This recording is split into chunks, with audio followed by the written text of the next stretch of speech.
వర్ధిల్లు వెయ్యేళ్ళు జీవించు నూరేళ్ళు తరించే నీ వాళ్ళు స్మరిస్తూ అయినోళ్ళు నేల తల్లి గొంతు ఎత్తి పల్లెలన్నీ పల్లవించి తెలిపినాయి నీకు విషయం జన్మదిన శుభాకాంక్షలే నేల మీద జారి పడ్డ చంద్రుడా మళ్ళీ జన్మ ఎత్తిన మహాత్ముడా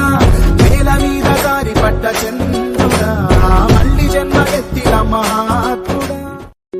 వర్ధిల్లు వెయ్యేళ్ళు జీవించు నూరేళ్ళు తరించే నీ వాళ్ళు స్మరిస్తూ అయినోళ్ళు నేల తల్లి గొంతు ఎత్తి పల్లెలన్నీ పల్లవించి తెలిపినాయి నీకు విషయం జన్మదిన శుభాకాంక్షలే నేల మీద జారి పడ్డ చంద్రుడా మళ్ళీ జన్మ ఎత్తిన మహాత్ముడా నేల మీద జారి పడ్డ చంద్రుడా మళ్ళీ జన్మ ఎత్తిన మహాత్ముడా వర్ధిల్లు వెయ్యేళ్ళు జీవించు నూరేళ్ళు తరించే